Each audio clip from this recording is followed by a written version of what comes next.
Hey guys, welcome back to the Lifeguards. I'm Ryan. And I am Jason. And today we're going to be talking about how to start a new chapter. That makes me think of like, we're typing a new chapter, like on the old typewriters. Ding, ding, ding.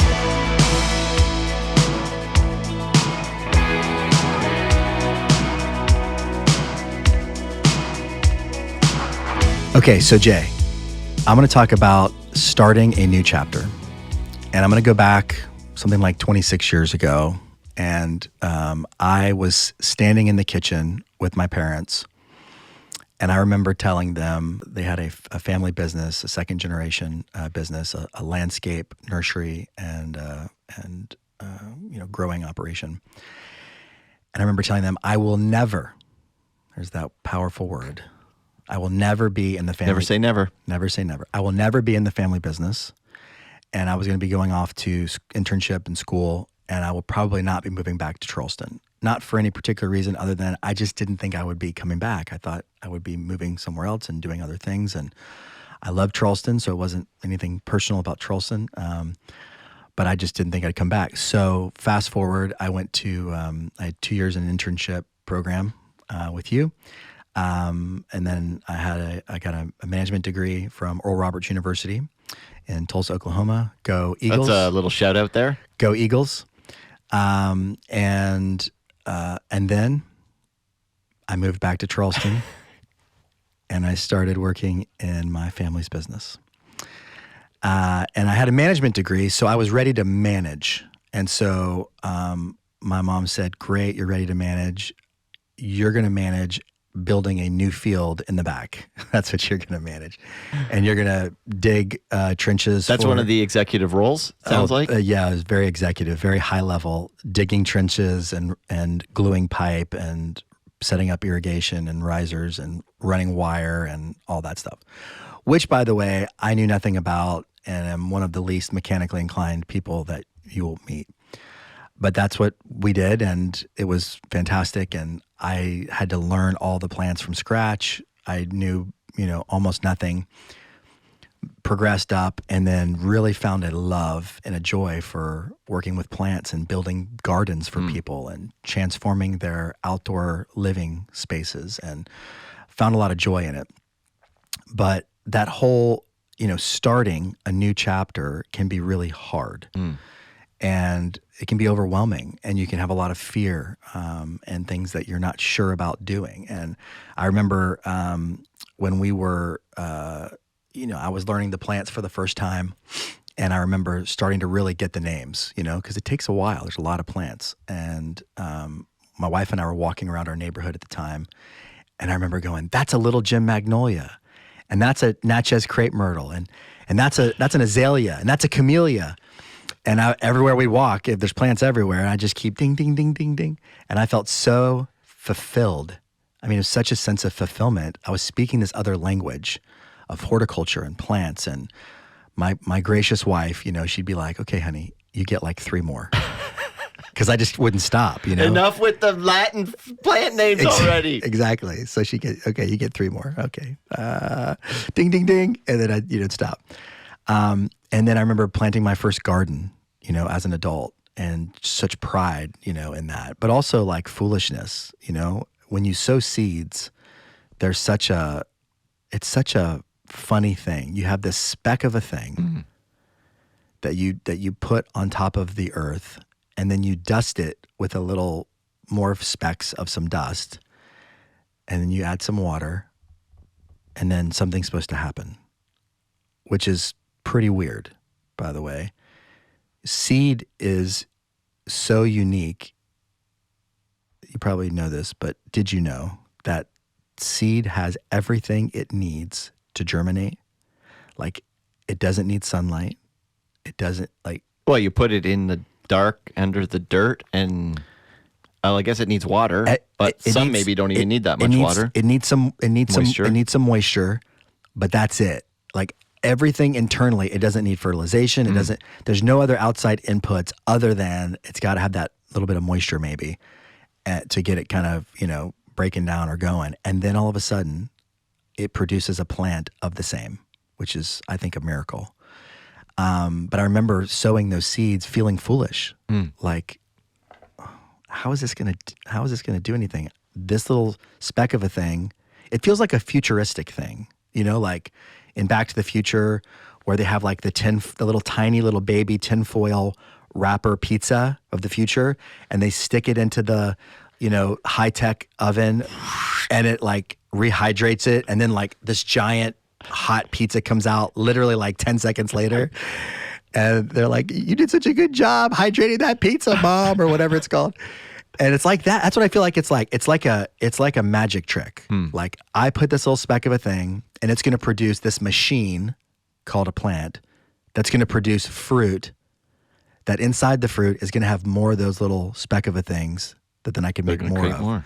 It's incredible. I mean, we can talk about that another time. I actually read the other day, I can't remember where, but human seed, like eggs, women have all the eggs they're going to have in them when they are 4 months in the womb. Whoa. So your grandmother had your mother inside of her. When your mother was 4 months old, inside your grandmother, you were already inside your mother. Well, half of you was, as an egg. Whoa. So the same miracle. That's crazy to think about. But it's like it's mind blowing. The whole concept of seeds growing and it's crazy. Yeah. So the whole, starting something is a powerful moment, and it takes faith.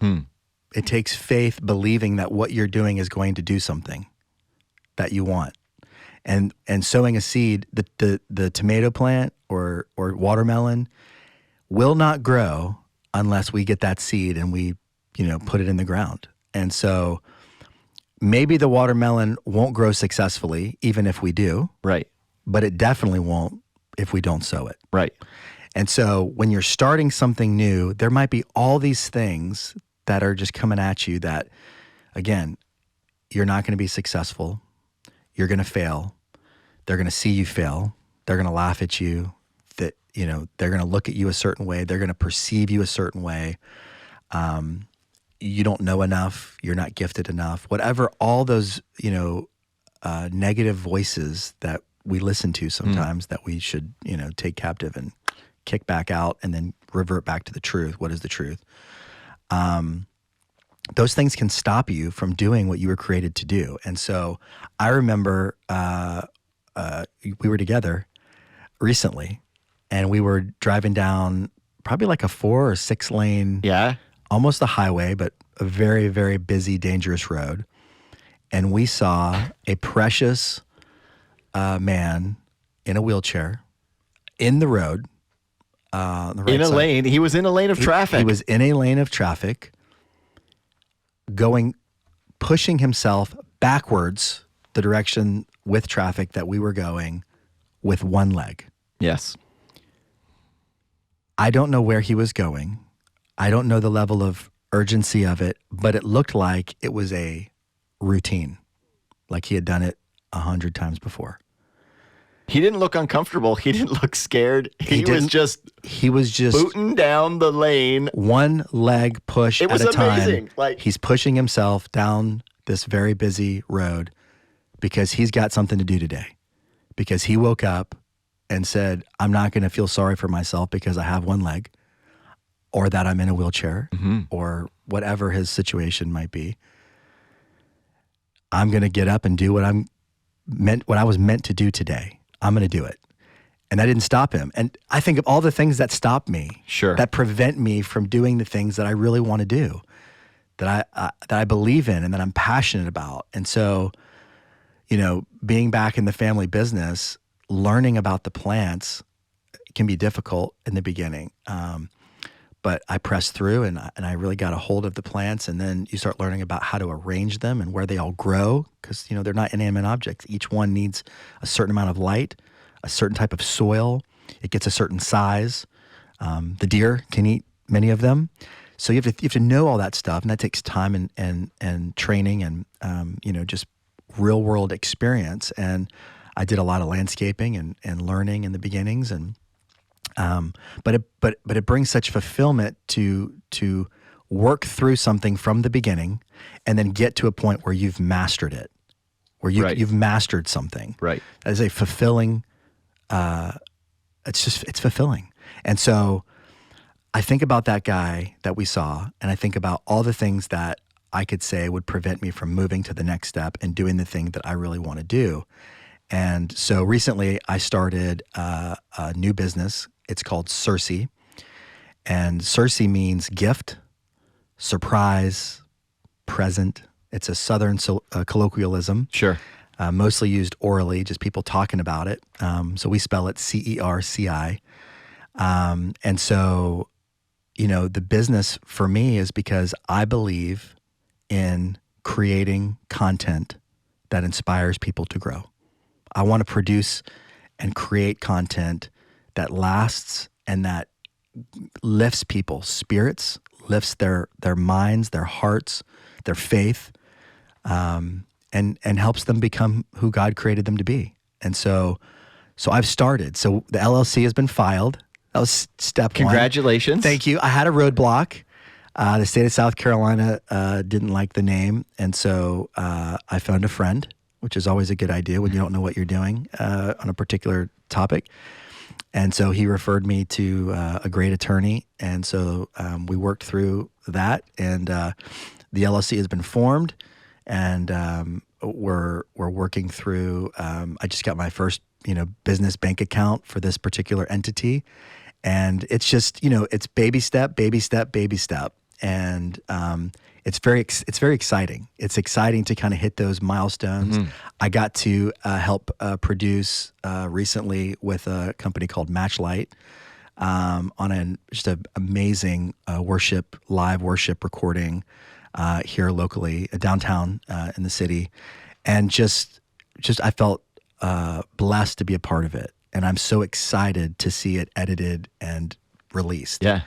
Because I believe in it. The people that are involved in it are great people and are kind people, and just the whole crew, the whole environment, all of it was it was worshipful and it was sweet, And here's what's interesting about starting a new chapter, and you've mentioned it a couple times, is that it's not just about you, nor are you able to do it on your own. Right.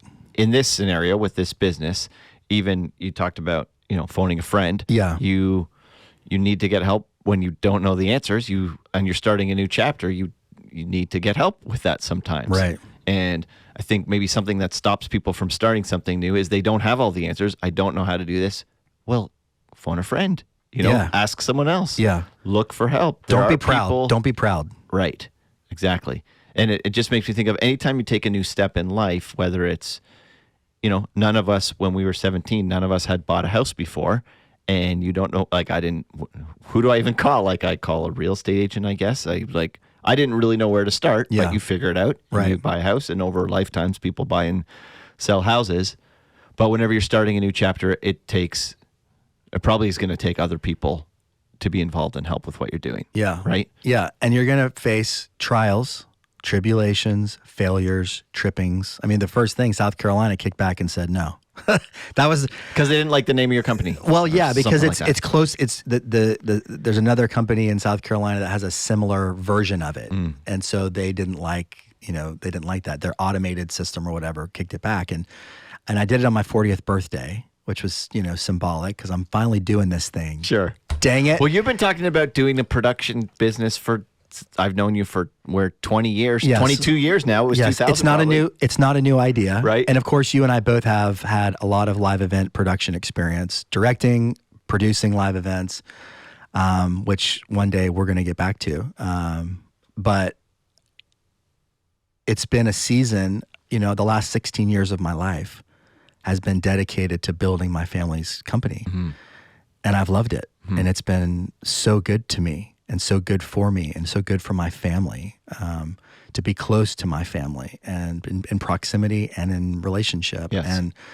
And I've learned so much about leading people and taking care of people well and serving people well. And I still have a lot to learn. Obviously, I have not arrived in any way, but that's really what I've been focused on. And so this is another opportunity for me to do what I believe I was created to do.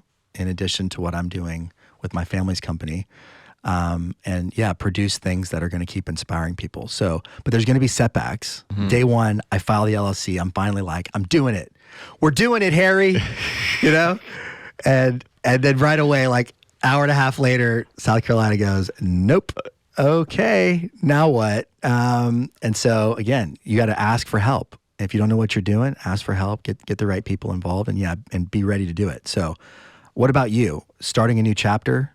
Yeah, I feel like there's probably stages we all have in our lives that. So buying a house, that's a new chapter. Yeah. Getting married is a new chapter. Right. Having kids is a new chapter. You better believe it. And then your kids grow up, and well, I'm teaching my oldest kid to drive right now, my daughter, and that's a new chapter. But then you get to the end. You were talking to someone the other day, and we're actually going to be interviewing him in a few weeks, who's a retired gentleman, and he's entering a new chapter now of life. And so when I think of new chapters, I guess I think career changes are always new chapters. And there's always a little bit of, sometimes you're thrown into a new chapter without I was working for a company, and the company was going to close down. So I was thrown into a new chapter, to a new career. I was doing something that I loved. It was our family business as well. Yeah. And you're thrown into a new chapter, and it's not of your own leading. And so there's just so many unknowns, and trying to figure out, okay, I remember writing down a list of like, well, I'm not going to have a job. So what do I want to do? And writing down a list of 12 companies or things that I started exploring, and saying, new chapters are exciting because you've got a blank slate to start with. Yeah. Like, okay, let's see where this goes. So you can reevaluate your life. Sure. Am I going the direction I want to go? This life is short. Right. We're not promised tomorrow. Right. So make it something great. Make it what you want it to be. Spend the time on the things that are actually important in your life. And it takes some courage to do that. Yeah, it does. And it takes some a lot of unknowns. And yeah, that's part of starting a new chapter, is unknowns and figuring it out. Yeah. No, sure. We don't ever all figure it all out. We just keep moving and learning and growing, right? So yeah. So to summarize that in general, I would say, if you're in a position where you're starting something new, or you have a sense that you might not be stopping, like I'm not stopping my family's company. I'm doing something else in addition, and I'm nurturing the seed. I'm planting a seed. That's what Cerci is. I've sown the seed, and I'm watering it, baby. I'm not just throwing them out there. I mean, you gotta nurture it. But if you're in that situation, I would say number one is like expectations are important.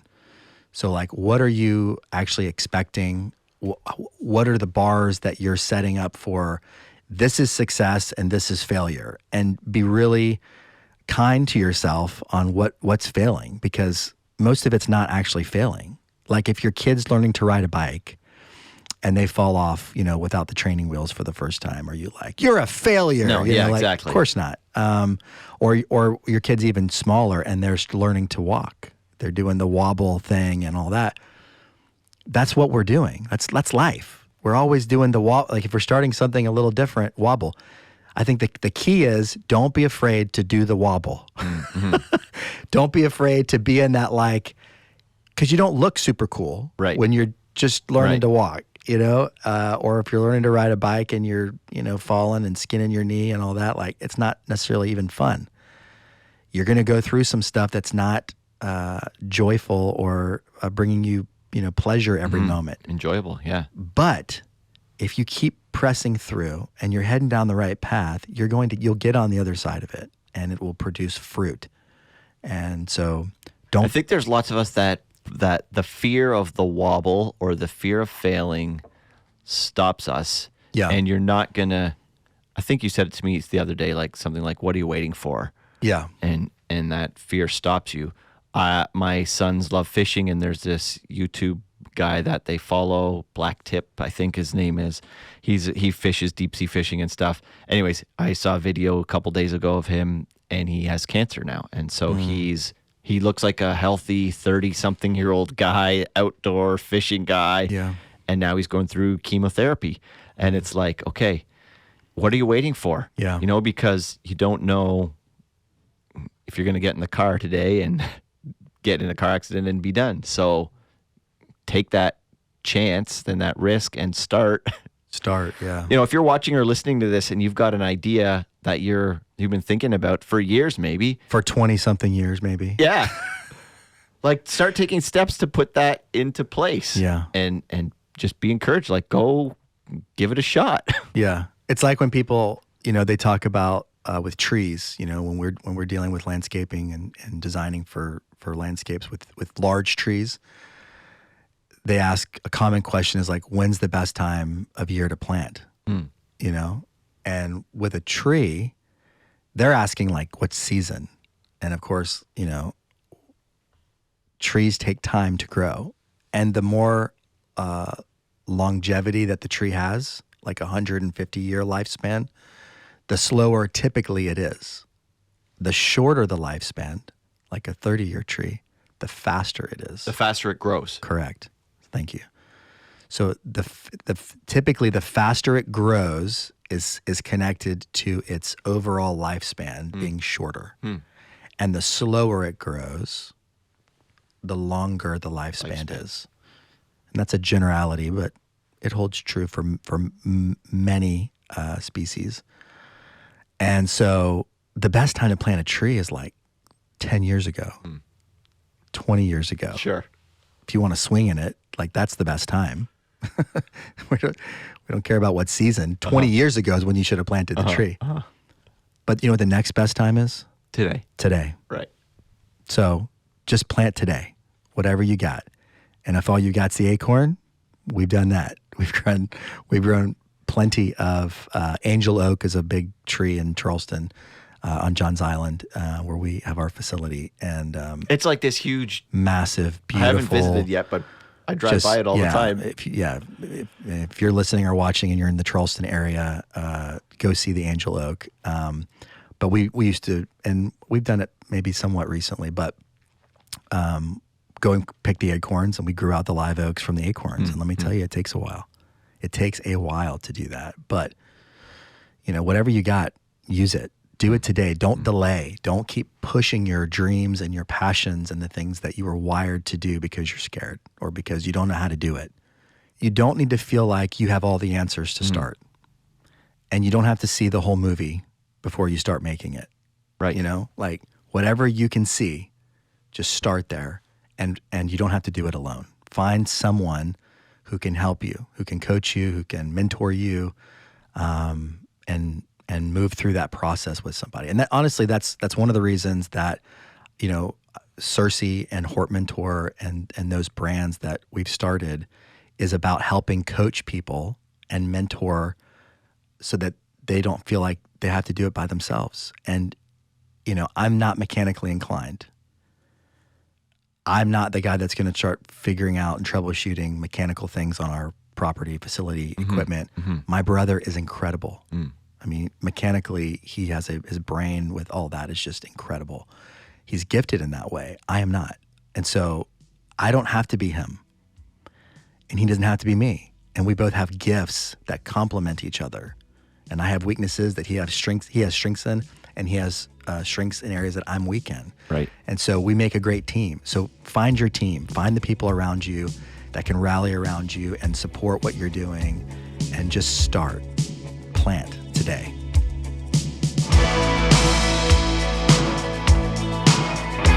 Hey, thanks so much for watching this episode of The Lifeguards. I'm Jason, and I really appreciate that you guys have joined us today. We'd love it if you would subscribe right over here. You could watch one of our other videos right over here, and you could follow us on Facebook. We're getting ready to produce some more awesome content, learning from our mistakes, learning from others' mistakes. Thanks so much for joining us.